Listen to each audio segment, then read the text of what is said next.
Vamos lá, pessoal, tudo certo? Hoje nós vamos falar sobre um tema extremamente importante, né? Eu peço desculpa por não olhar sempre para a câmera, porque eu estou olhando aqui para o slide para poder passar uma melhor apresentação para vocês, tá bom? Que seria o uso de fitoterápicos durante a gestação, né? É seguro? Então a gente tem um senso comum que o uso de fitoterápicos é seguro, né? Principalmente nas últimas décadas a gente vê que o número crescente, né, de pessoas querendo utilizar fitoterápicos por acreditarem que eles é mais natural, né? Ou seja, por ser mais natural, provavelmente é mais seguro do que aquele medicamento que você compra na farmácia, que muitas vezes precisa de receita.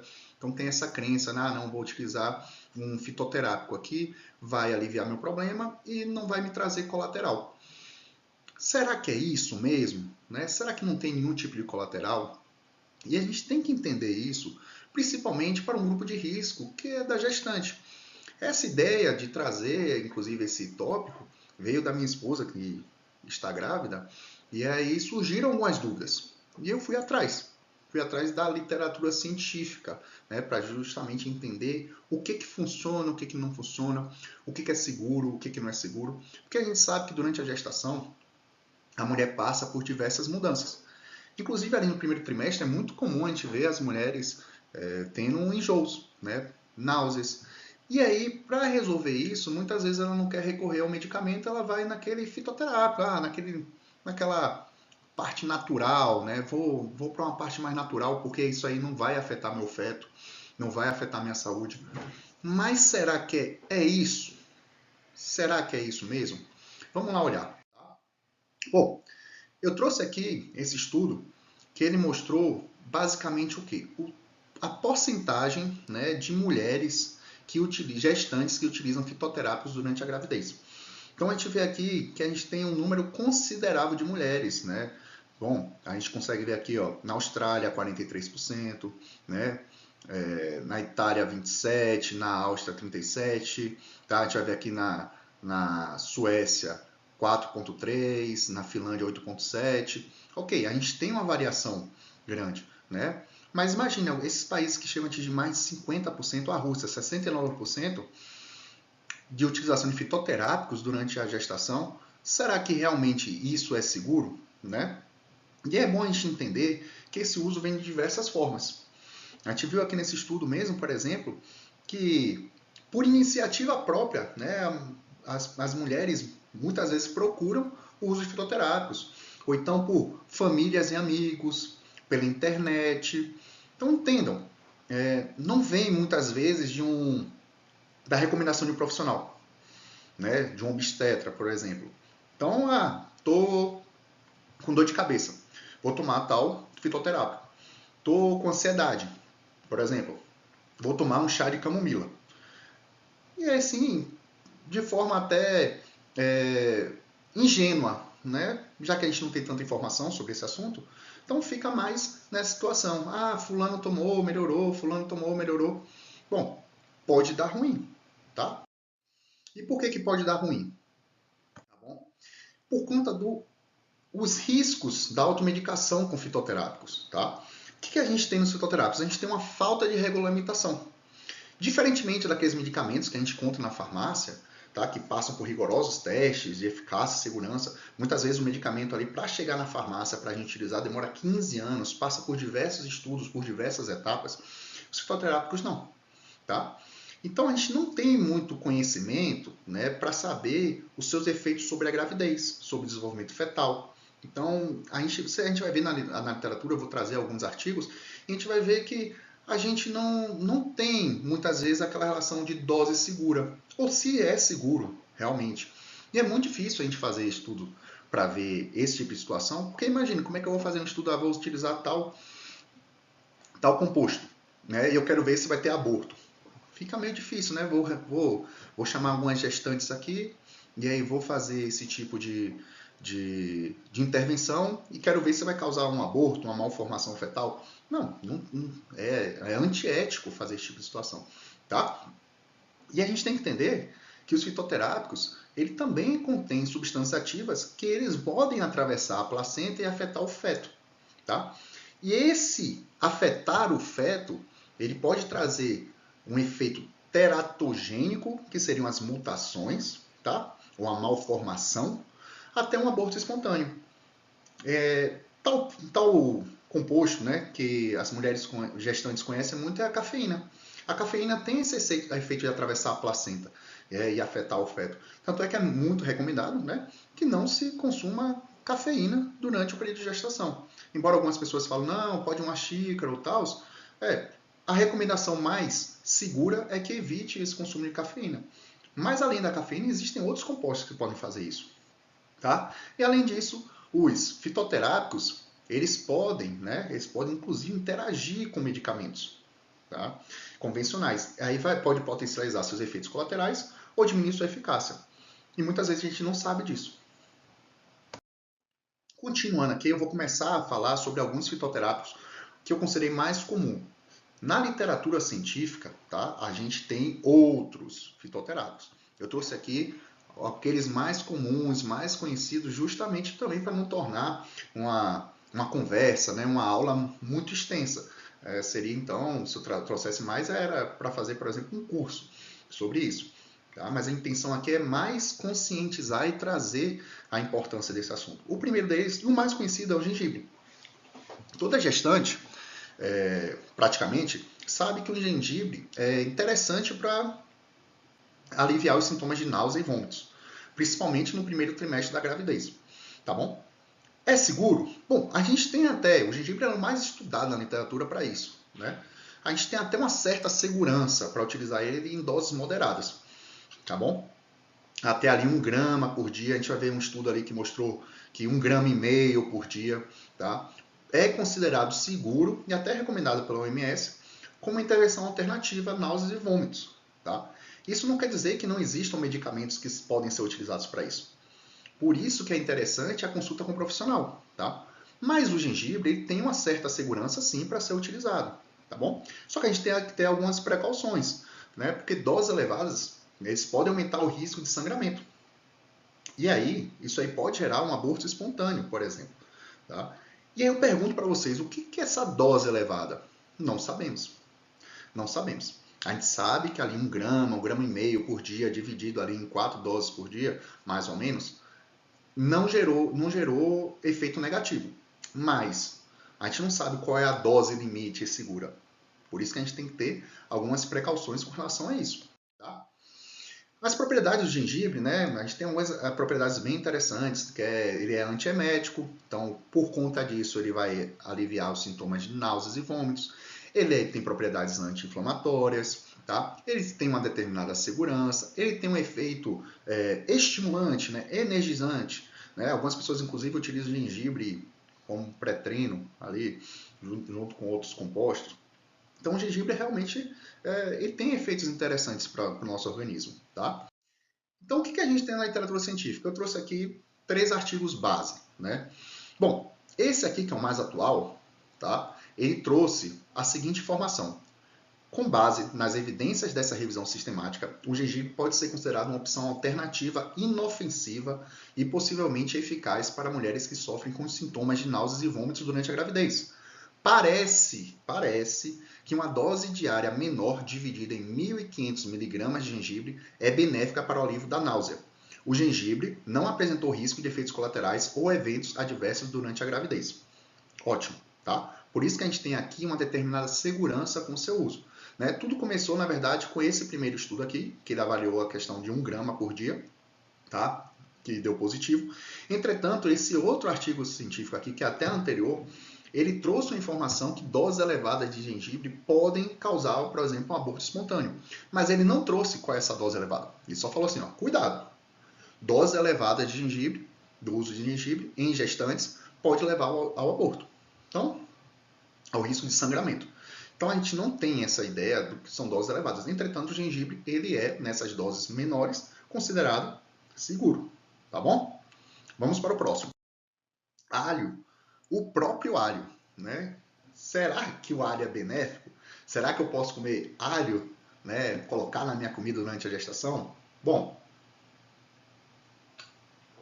ele é relativamente seguro, em quantidades moderadas. O que é essa quantidade moderada? Não sabemos, tá? Mas provavelmente o que a gente vê é que a utilização de alho como tempero para as nossas refeições, é ok, é tranquilo, tá? Mas, teoricamente, o consumo excessivo pode aumentar o risco de perda de gravidez, contrações uterinas e hemorragia. Então, essa questão que é o grande problema, tá? A gente fala de fitoterápicos com gestantes. A gente faltam evidências sobre uma dosagem segura. O que a gente sabe é que utilização diária, por exemplo, para nossa refeição, para temperar a comida, não vem gerando malefícios. Mas doses elevadas é algo para a gente se preocupar. Tá? O alho, né, ele tem alguns benefícios que são muito importantes. Né? Ele ajuda na prevenção de resfriado, reduz o risco de pré-eclâmpsia, tá? Que é positivo, hiperlipidemia, né? Protege contra a toxicidade induzida por chumbo e diversos outros benefícios, tá bom? Então, essas propriedades do alho, tá? Se a gente for compilar, tá? Ele vai ter um efeito antimicrobiano, tá? Vai ter um efeito benéfico na saúde cardiovascular. E na parte da gestante, o efeito gestacional, né, a gente tem aqui que um estudo em mulheres grávidas mostrou que o alho pode diminuir o risco de parto prematuro e espontâneo quando usado adequadamente.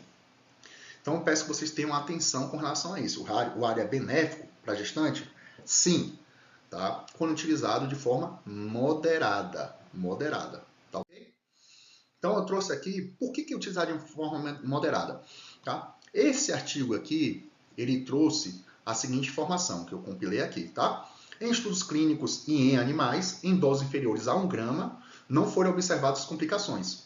Esta planta foi usada para reduzir a pré-eclâmpsia e a hiperlipidemia durante a gravidez. Menor risco de parto prematuro e espontâneo. Ótimo, tá? Então a gente tem ali que a dosagem de 1 grama, inferior a 1 grama por dia, deu positivo, tá bom? E aqui ele não explicou, basicamente, se esse 1 grama é do extrato, né, ou é do dente de alho. O que a gente tem, em média, provavelmente, é que esse 1 grama aí é uma relação média que a gente pode utilizar na alimentação. E por que a gente tem que ter precaução? Por que tem que ser utilizado de forma moderada?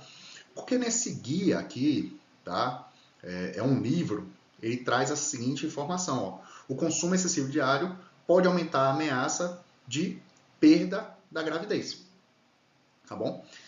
Então, por termos essa outra informação que gera aquela questão de moderação. Tá? Então, da mesma forma que a gente viu para o gengibre, a gente está vendo para o alho. O alho é considerado seguro? Sim, em doses moderadas. O gengibre é considerado seguro? Sim, em doses moderadas, ali na faixa de 1 grama, 1,5 grama por dia. Tá? Vamos para o que seria a camomila. Sempre que eu falei ali da camomila, o chá de camomila, é inofensivo, né? Pô, um chazinho de camomila para melhorar a ansiedade, né? Dar uma acalmada. Vamos tomar cuidado, tá? Porque existem algumas controvérsias, né? Alguns estudos falam que é ok, que é seguro, enquanto outros associam o seu uso à ameaça de abortos e partos prematuros. Sendo assim, quando a gente vai avaliar o risco, bom, provavelmente não seja benéfico ficar utilizando diariamente, regularmente, a camomila, tá bom? Então, o uso deve ser feito com cautela e sob orientação médica. Todos os fitoterápicos, quando forem ser utilizados pela gestante, devem passar por uma orientação médica, tá? Como a gente viu lá no início, essa ideia de querer, né, inadvertidamente, tá? Agora saiu, ir lá e comprar por conta própria não é interessante, tá? Ou seja, quer utilizar?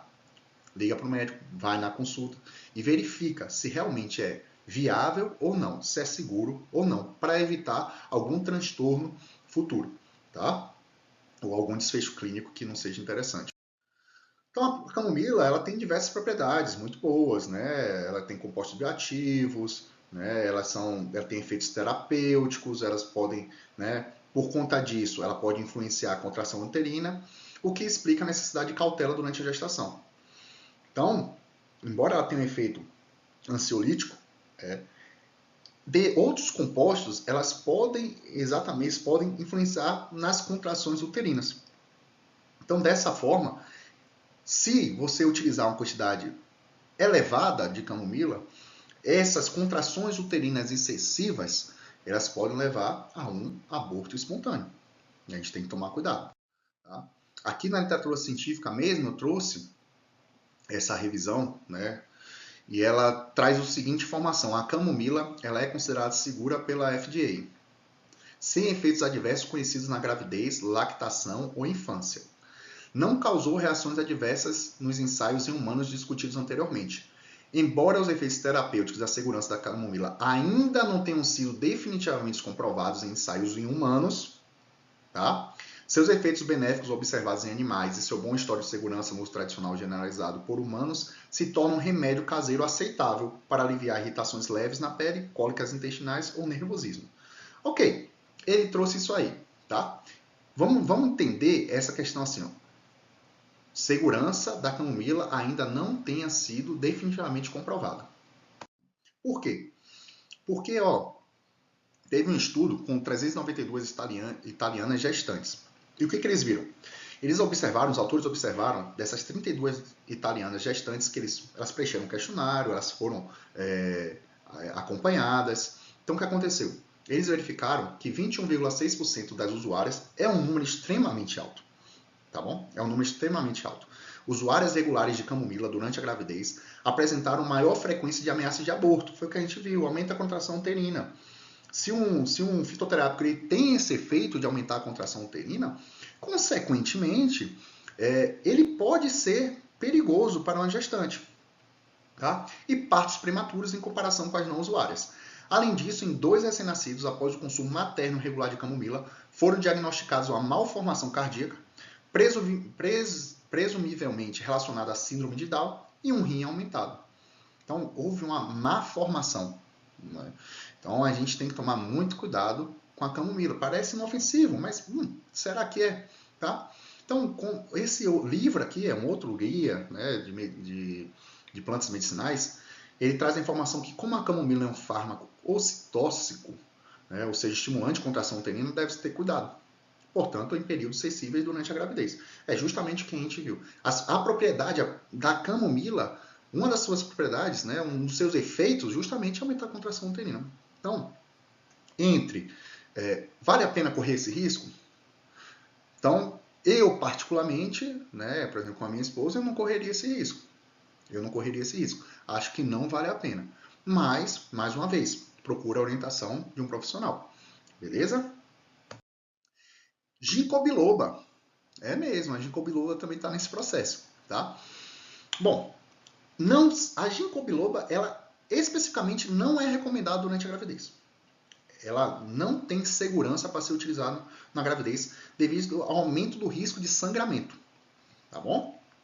Bom, a ginkgo biloba ela tem umas propriedades antiplaquetárias, consequentemente, há um risco maior de sangramento espontâneo. Consequentemente, se há um risco maior de sangramento espontâneo, isso pode afetar a gestante, tá? Isso pode afetar a gestante, tá bom? Então, além disso, né, as folhas de ginkgo biloba, elas podem induzir alterações hormonais que afetam a gestação, tá bom? Em modelos animais, altas doses do extrato, tá, da ginkgo biloba, foram relacionadas ao aumento da frequência de malformações fetais. Então, a ginkgo biloba, ela realmente, né, é a ginkgo biloba ou ginkgo biloba? Bom, agora eu fiquei na dúvida, mas a ginkgo biloba, ela realmente não é recomendada durante a gravidez. Não existe. Enquanto ali no gengibre existia uma certa segurança, no alho também. A camomila existe controvérsia, mas o risco parece ser maior que o benefício. A ginkgo biloba, ela realmente não é recomendada durante a gravidez. Você sabia disso? Provavelmente não. Então eu trouxe aqui 2 artigos científicos, tá? Que eles trazem exatamente essas informações. No primeiro aqui, os autores observaram que fetos de camundongos que receberam doses mais altas de extrato de ginkgo biloba apresentaram maior frequência de malformação, incluindo olhos e órbitas arredondados. Enfim, narinas e lábios, mandíbulas malformados. A gente tem que tomar um pouco de cuidado, porque a dose em animal não é a mesma da dose para seres humanos, né? Então, existe uma relação, uma proporcionalidade. 100 mg por quilo de extrato de ginkgo biloba para um camundongo é uma quantidade alta, né, se a gente for fazer uma correlação, para os seres humanos. Porém, se já houve essa consequência para os fetos de camundongos, liga um alerta, sim, para os seres humanos. Né? É a primeira fase, né? A gente faz testes em animais para depois ver o que acontece em humanos. Beleza? Essa outra revisão aqui, né? Perguntando, né? Fala se é seguro ou não durante a gravidez. Ela diz o seguinte: embora os dados em humanos ainda sejam escassos e conflitantes, o ginkgo biloba deve ser evitado, especialmente na época do parto, pois pode prolongar o quê? Devido à sua propriedade antiplaquetária, o tempo de sangramento. É isso que a gente viu. Então, por via das dúvidas, evite, tá? Evite. É interessante evitar. Tá? Esse outro artigo científico, ele avaliou, teve a seguinte questão, tá? Que é o seguinte, beleza, a ginkgo biloba por si só é considerada inseguro. Porém, alguns fitoterápicos, eles na sua formulação, né, na forma como eles são vendidos comercialmente, apresentam alguns compostos em conjunto. E o que esses autores desse artigo perceberam, né, e demonstraram? Uma correlação, tá, entre o uso de suplementos fitoterápicos e o aparecimento de colchicina no sangue placentário. Tá? Níveis significativos de colchicina foram encontrados pelos autores nas formulações de ginkgo biloba, disponíveis comercialmente. Então a gente vai comprar algo achando que é apenas o ginkgo biloba, o extrato de ginkgo biloba, a folha de ginkgo biloba, e vem outro composto junto, outra substância junto, no caso a colchicina. Agora, a colchicina, ela apresenta atividade anti-inflamatória, antimetastáticas e teratogênicas, que foram previamente consideradas fatais em altas doses. Esse é um dos grandes problemas fitoterápicos. Eles não têm regulamentação. A gente não sabe, quando vai comprar, se é exatamente aquilo. Se é só aquilo. É diferente de ir a uma farmácia e comprar um remédio. Eu vou comprar um remédio X, vai vir um remédio X. A ideia é essa. Né? Existe toda uma segurança envolvida. Não estou aqui estimulando o consumo de medicamento, longe disso. Apenas tentando mudar a mentalidade de que fitoterápico não faz mal. De que fitoterápico, por ser um produto natural, não tem consequências. E tem. Podem ter consequências, sim. Eles têm uma atividade química no nosso organismo. Tá? Valeriana. Vou tomar uma valeriana para ficar um pouco mais calma. Será que é o caso? Olha aí. Ela é contraindicada, ela não é recomendada durante a gravidez, devido a alguns riscos potenciais. Tá? Então, existe um risco ali no feto do uso da valeriana, tá bom? Produzir alguns defeitos no aprendizado, na atenção, na memória, coisas que provavelmente a gente pode não perceber. Né? Teve o parto, nasceu e tal, e aí vai ter um déficit de atenção depois de alguns anos. E muitas vezes a gente não vai correlacionar, né? Muitas vezes acho que nunca vai correlacionar o uso de uma valeriana durante a gravidez, né? Um fitoterápico natural, com um déficit de atenção futuro. Tá bom? E por que isso acontece? Tá? Porque o uso da valeriana durante a gestação, ela pode interferir na homeostase do zinco, que é essencial, o zinco durante a gestação é essencial para o desenvolvimento neurológico adequado do feto. Então, por mais que seja um ansiolítico, tranquilo, durante a gestação é bom evitar. Como eu falei, a gestação é um período, é um grupo de risco. A gestante é um grupo de risco. As coisas são diferentes. Né? As mulheres possuem algumas alterações hormonais, alterações fisiológicas. Então, que podem sim, aquelas situações que seriam tranquilas no momento fora a gestação, durante a gestação podem causar complicações. Então, o que diz na literatura científica? Tá? Esse aqui é um guia, outro guia, tá? É um livro. E ele traz a seguinte informação, ó, por conta da incerteza no potencial de citotoxicidade no feto e hepatotoxicidade na mãe, a valeriana deve ser evitada durante a gravidez. O risco para o feto de um uso agudo ou inadvertido durante qualquer parte da gestação é provavelmente pequeno se ele existir. Ele deve ser evitado, tá? Mas pode ser que esse efeito seja pequeno.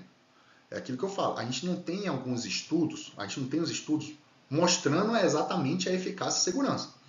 A gente tem uma correlação, às vezes, mecanicista, tá? Que por conta disso, a gente infere que pode causar um risco para a mulher. E é aquele ponto. Vale a pena o risco ou não vale a pena o risco?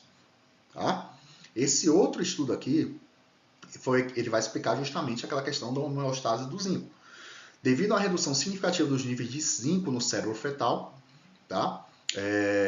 E a falta, né, de uma avaliação abrangente da segurança do uso da valeriana, sugere-se evitar o uso de valeriana durante a gravidez. Entretanto, este fato foi visto apenas em estudos com animais. A gente não tem estudos em humanos. Então, com base nessas informações, em estudos animais, mecanicistas, a gente infere que não seria interessante o uso da valeriana durante a gravidez, tá? Quem sabe, né? Cranberry, né? Outra situação que às vezes é inusitada, né? A gente jamais vai entender ou vai perceber que poderia nos fazer mal, né? Por que o cranberry é utilizado? Tá? Ele é utilizado principalmente no tratamento e prevenção de infecções do trato urinário, que é bem comum durante a gestação. É bem comum. Embora as evidências sejam limitadas do seu uso para tal fato, tá? Existe uma ideia, né? Um conhecimento limitado, tá? Do seu uso durante a gestação. Ele é utilizado para isso, mas as evidências ainda são muito limitadas. E os dados sobre segurança, né, exigem cautela. A gente não tem muitas informações sobre realmente se é seguro ou não é seguro. Né? Não foi observado, por exemplo, o aumento de risco de malformações congênitas após o uso. Tá? Mas estudos em animais, né, mostraram alterações no linfócito e nos rins da prole, né? Ou seja, alterações que aconteceram no feto que nasceram, né, com a má formação. O que a gente tem na literatura científica? Eu sempre tento trazer isso aí para não ficar só uma informação jogada. De onde que vem essa informação? Tá? Bom, a gente tem esse estudo aqui que avaliou o uso de cranberry em gestantes, beleza? E ele percebeu o seguinte, nenhuma das 14 gestantes que receberam cápsulas de cranberry para tratamento de infecções do trato urinário apresentou complicações anteparto, ou seja, malformação fetal, restrição de crescimento fetal uterino, oligohidrâmino ou polidrâmino, tá? Então esse estudo aqui percebeu isso, entendeu? Mas a gente não tem um índice de segurança justamente para a gente afirmar que o cranberry ele realmente não vai gerar nenhum problema. Mas, daquilo que a gente está vendo, existe uma certa segurança, né? Se a gente fosse botar em níveis de evidência. Hortelã-pimenta é o próximo, né? Então, a hortelã-pimenta, ela normalmente é utilizada para avaliar náuseas, vômitos, problemas digestivos, resfriados, dores de cabeça durante a gestão. 1001 utilidades. Então, funciona para muitas coisas? Ela normalmente é considerada segura em quantidades moderadas, especialmente por inalação. A aromaterapia da hortelã-pimenta, ela é considerada moderadamente segura. E estudos experimentais não mostraram efeitos nos fetos de camundongos, estudos em animais. Tá? A gente tem que entender justamente aquela questão. Primeiro faz o estudo em animal e depois passa para os seres humanos. Mas mesmo assim, a gente tem que ter determinadas precauções. Porque o uso excessivo, devido às suas propriedades, pode induzir o sangramento uterino no início da gravidez. Tá? Então, por mais que ela seja 1001 utilidades, serve para muita coisa, tem uma segurança considerada moderada, né? Os estudos animais não mostraram efeitos significativos ou efeitos negativos, né, nos fetos de camundongos. é interessante ter preocupação com o uso excessivo. E aí a gente volta àquele termo. O que seria um uso excessivo? O que seriam altas dosagens? Nós não temos. Então, o fato de nós não termos e não sabermos qual é a dosagem dificulta muito a gente saber o risco, se é muito arriscado, se é pouco arriscado, se é seguro. Isso é muito difícil da gente entender sobre os fitoterápicos durante a gestação. Por isso que é tão importante trazer esse assunto. Esse assunto, durante a gestação, traz um alerta para as mulheres grávidas. Se realmente vale a pena ou não. Se o que está utilizando tem risco ou não. Apenas o fato da gente informar que possa ter um risco já é muito interessante, já é muito importante. Tá? Melhor do que achar que não vai dar nada. Bom, vamos falar sobre essa eficácia da hortelã-pimenta na gravidez. A gente já viu que durante a aromaterapia ela é considerada segura. Tá? Ela é considerada ter uma segurança moderada. Tá? Ou seja, pode ser utilizado. Agora, o consumo oral, tá? A gente tem que tomar um pouco de cuidado, porque os chás leves podem ajudar a aliviar os sintomas, mas o uso excessivo não é recomendado. Então, a aromaterapia, ok. O consumo oral, tomar cuidado, tá bom? O uso tópico também foi considerado tranquilo. Então, a gente tem 3 formas da utilização de hortelã-pimenta, que seria a aromaterapia, o consumo oral e o uso tópico. Tomar mais cuidado, né, com relação ao consumo oral. E esse consumo oral, né, o chá, por exemplo, é o que é mais utilizado. Então, justamente a gente tem ponderar, né, em vez de utilizar diariamente, regularmente, utilizar uma vez ou outra, se for utilizar. E para isso, procura um profissional que vai te ajudar nesse sentido. Tá bom? E o que a literatura científica nos traz? Bom, ela traz, por exemplo, nesse estudo, ele mostrou o quê? Que o hortelã-pimenta foi considerado seguro para uso na gravidez, né? Visto que estudos não relataram nenhum evento prejudicial após o consumo materno ou seu chá. No entanto, doses mais altas devem ser evitadas. Esse é o problema. Esse é o problema dos fitoterápicos durante a gestação. Né? Doses mais altas devem ser evitadas. Que dose, meu filho? Quais são as doses? A gente não tem. Relata-se que se altas doses de hortelã-pimenta forem ingeridas durante a gravidez, pode desencadear a menstruação e causar aborto. Sim, mas o que? A pessoa tem que comer 10 folhas de hortelã-pimenta, né? Ela tem que tomar um chá por dia, ela tem que tomar um chá na semana, tá? Então é tomar cuidado.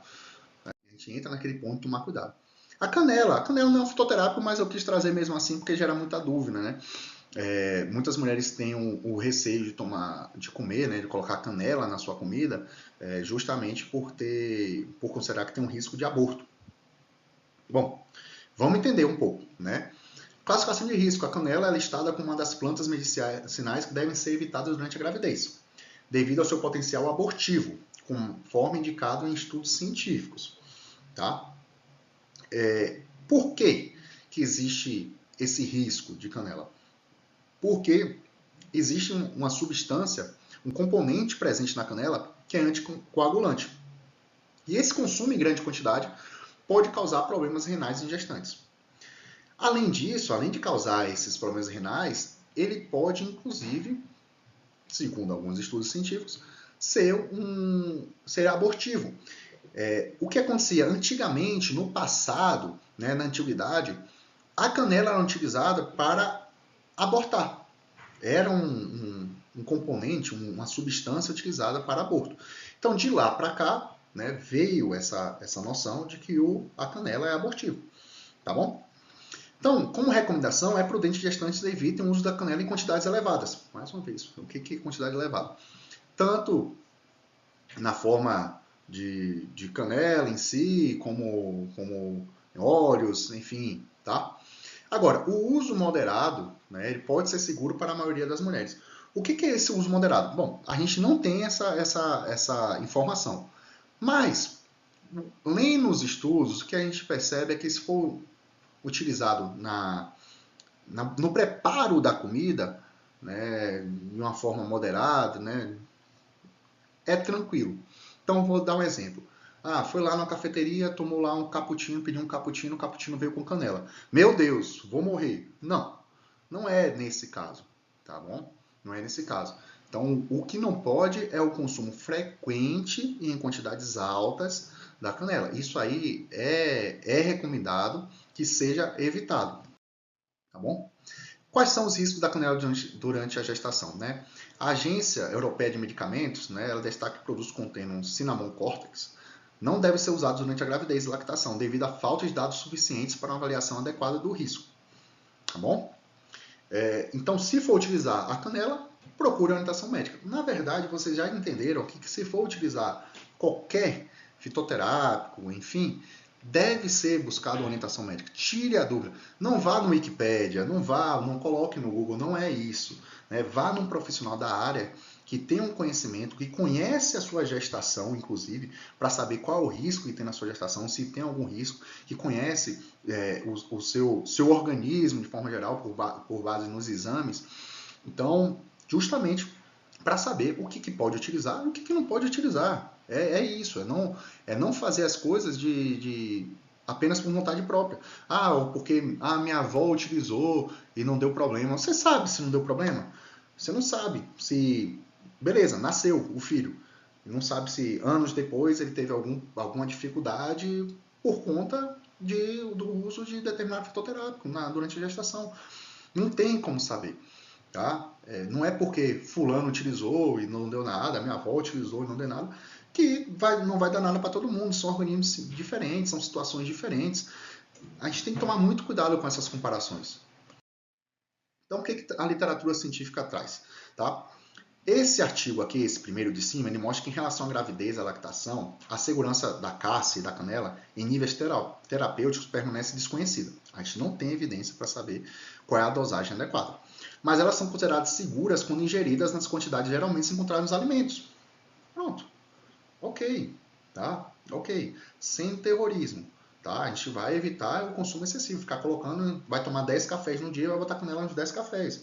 Quer dizer, a gestante nem pode tomar café, mas enfim, né, vai comer uma panqueca de manhã, uma de tarde, uma de noite, e vai querer botar canela. Vai comer uma banana, bota canela. Enfim, é evitar esse consumo excessivo.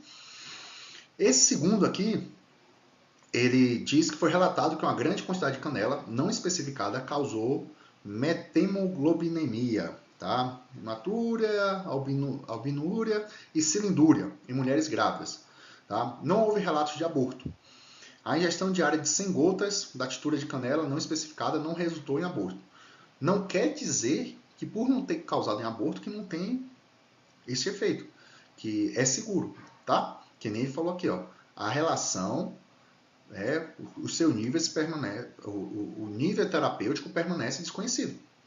O nível terapêutico permanece desconhecido, tá?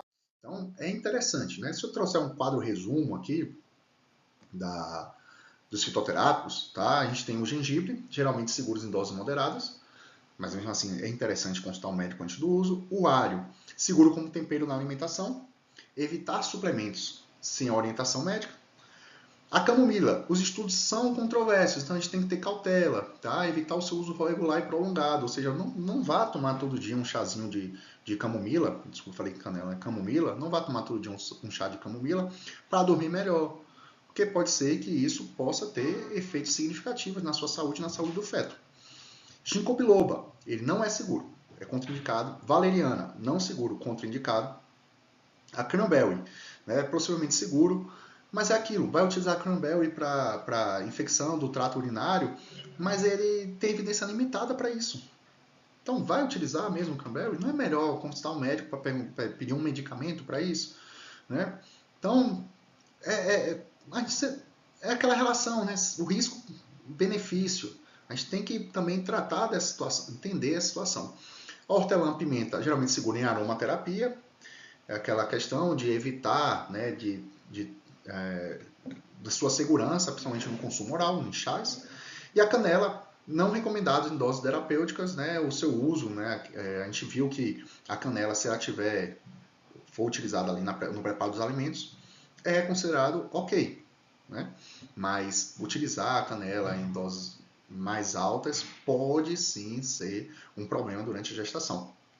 Beleza? Então a gente trouxe aqui alguns, né, compostos para a gente entender que nem tudo são flores. Não é porque o medicamento, o fitoterápico, te faz sentir bem que ele te faz bem. Isso aí, inclusive, eu estou tirando uma frase do Dr. André Rizzuti, que ele fala justamente isso. Não é porque o medicamento te faz sentir bem que ele te faz bem. Então, são coisas distintas. Tá? Então, quais são os fatores que influenciam a segurança dos fitoterápicos? Primeiro, a dosagem. A gente não tem uma dosagem com base nos artigos científicos. Muitas vezes vocês viram que a gente não tem uma dosagem que é segura ou não. A gente tem ali no gengibre, no alho, mas de forma geral, a gente não tem essa dosagem. A partir de tanto, não use. Pronto, estipulado. A gente não tem. Né? Normalmente, os fitoterápicos, né, em doses culinárias, eles podem, né, ser considerados, né, ok, mas evitar doses mais elevadas. Ok? Bom, o período gestacional é um outro fator que influencia a segurança dos fitoterápicos. Né? Determinados períodos da gravidez podem ter resultados diferentes com o uso de algum fitoterápico. Tá? O primeiro trimestre, normalmente ele é o mais sensível, ele é aquele mais delicado, né? Enquanto no terceiro trimestre, a preocupação com plantas pode estimular a contração uterina. Então, no primeiro trimestre, existe um receio de uma má formação e de um aborto espontâneo. E no terceiro trimestre, existe aquela preocupação com parto prematuro. E com aborto também, mas também com parto prematuro. E o outro fator é a forma de uso. A via de administração influencia a segurança, como a gente viu no hortelã-pimenta, que era uma terapia considerada mais segura que o consumo oral. Então, até a forma que a gente utiliza, ela gera, né, ela influencia a segurança dos fitoterápicos. Mitos e verdades sobre fitoterápicos na gestação. Tá bom? Mito, natural é sempre seguro. Foi aquele que a gente conversou. Nem sempre o natural é mais seguro. O natural é natural. O natural é natural. Mas os medicamentos, que a gente encontra nas farmácias, eles vêm de um processo de anos de estudo até chegar para a gente. Isso aí a gente tem que avaliar. Tá bom? Verdade. Alguns fitoterápicos têm eficácia comprovada. A gente viu, por exemplo, o gengibre. A gente viu o alho. Né? Então, a gente viu que existem, sim, fitoterápicos com eficácia comprovada, porém, muitas vezes a gente não sabe qual é a dose limite. A gente sabe uma dose que é considerada, ok, segura, pela literatura científica. Mas a gente não sabe ao certo qual é a dose elevada que não pode. Outro mito, o uso tradicional garante a segurança. Que nem eu falei a questão da avó. Né? O uso histórico de uma planta não garante sua segurança. Tá? A canela é usada há séculos na culinária, mas em doses terapêuticas pode ter efeito abortivo e não é recomendado durante a gravidez. Tá? Então não é porque foi utilizado, que fulano tomou e não deu nada, que quer dizer que é seguro. E uma verdade, que eu trouxe aqui diversas vezes, a orientação profissional é essencial. Vai utilizar algum medicamento, algum composto, por mais que seja natural, por mais que não tenha dado nada, por mais que seu familiar indicou, por mais que sua amiga indicou, por mais que o Google indicou, tá? Essa decisão tem que ser tomada em conjunto com o profissional da saúde, que vai considerar os riscos e benefícios. Tá? Isso aí, acho que é o mais importante que eu tento trazer nessa aula e nesse bate-papo, é justamente esse ponto, é bater nessa tecla. Procure um profissional. Tá? Bom, alternativas seguras para sintomas da gravidez. Eu tenho náusea, eu tenho dor de cabeça, eu tenho infecção do trato urinário. O que vai utilizar? Tá? Quais são as alternativas mais seguras? Náuseas e vômitos, além do gengibre, em doses adequadas. Realizar refeições pequenas e frequentes. Ou seja, comer mais vezes ao longo do dia. Dividir mais as refeições. Tá? Evitar odores fortes. Consumir alimentos secos ao acordar. Então, uma técnica que é muito utilizada é acordar, né, ter ali um biscoitinho, um creme crack lá, um biscoitinho de água e sal, comer uns 2, 3 biscoitinhos, esperar um pouquinho e aí sim levantar da cama. É uma técnica, né, que dá muito certo. Tá? Manter-se hidratada também pode ajudar a controlar esse sintoma. Insônia e ansiedade. Em vez de camomila ou valeriana, priorize técnicas de relaxamento, meditação, yoga, né, uma rotina regular de sono, ambiente adequado para dormir, tá? Evitar passar por estresses, eu sei que é difícil, mas procurar evitar passar por estresses no trabalho, procurar evitar passar por estresse no dia a dia, tá? Então, seja dormir bem, se alimentar bem, tá bom? Procurar ler, né? Fazer algo produtivo, algo que goste, algo que você se sinta bem, que possa te relaxar. Problemas digestivos, né? Ou seja, procurar uma alimentação balanceada, ricas em fibras. Não é, tô grávida, vou comer cachorro quente todo dia, vou comer McDonald's todo dia. Não, pô, você está grávida. Não é porque você está grávida que pode comer tudo o que quer da forma que quer. Lembra que você está com feto dentro de você, o seu filho dentro de você, tá? E o que você come vai para o seu filho, tá? Isso é importante. Então, alimentação balanceada, rica em fibras, hidratação adequada, atividade física, tá? Tudo isso pode ajudar a prevenir a constipação e outros desconfortos digestivos comuns na gravidez. E as infecções urinárias? Mais uma vez, se hidratar adequadamente, urinar frequentemente, a higiene íntima também é importante, evitar roupas apertadas. Durante a gravidez, a barriga vai crescendo, então às vezes quer usar aquela calça, aquela calcinha, enfim, que antes usava tranquilo e aí começa a ficar mais apertada. São medidas preventivas importantes, né? Além do acompanhamento médico regular, tá? Então, como conclusão, o que eu tenho para trazer para vocês, tá? Sobre as evidências científicas, né? A gente sabe que a maioria dos fitoterápicos ele carece de estudos, que nem a gente falou. Dosagem. Qual a dosagem segura? É seguro? Não é seguro? Tem estudos em humanos? Não tem estudos em humanos? A gente tem realmente esse problema, né, dos usos de fitoterápicos da gravidez por conta dessa falta de informação. Tá? Então, a gente, por isso, muitas vezes a gente vai optar pela cautela, pela segurança, né, para evitar o risco. Procurar orientação profissional, que nem eu falei, vamos bater nessa tecla. É fundamental que a gestante consulte seus médicos antes de usar qualquer fitoterápico. Tá? Não é só qualquer fitoterápico, é qualquer medicamento. É importante que aconteça isso, tá bom? Uma abordagem equilibrada, então, priorizar medidas não farmacológicas para aliviar os sintomas da gravidez, como repouso, alimentação, hidratação, exercício, sono, técnicas de relaxamento. Essa abordagem muitas vezes vai ser mais útil, né, e ela é mais segura do que fazer uma abordagem com a ingestão de algum fitoterápico ou algum medicamento. Tá? Ela uma ideia interessante, tá? Que muitas vezes a gente quer acabar logo com o sintoma, mas a gente também às vezes não está tratando a causa. E buscar informações fortes e confiáveis, uma informação qualificada, com base em evidências científicas, evitar automedicação baseada em sugestões de pessoas que utilizou, que não utilizou. Tá? Então eu finalizo aqui essa aula, esse bate-papo. Espero que eu tenha conseguido trazer da melhor forma o conteúdo. Né? Busquei trazer de uma forma resumida, mas trazendo os principais pontos, o que a gente tem na literatura científica, por que é interessante a gente procurar uma orientação profissional, conversar com o médico, né? Que nem tudo são flores, não é porque é natural, não é porque é natural que é seguro. Então, com base nisso, espero poder ajudar vocês, né, gestantes, ou que estão pensando em ser mães, ou que tem alguma amiga gestante, a evitar um problema futuro, uma questão clínica indesejada por conta de uma falta de informação. Tá bom? Muito obrigado, pessoal.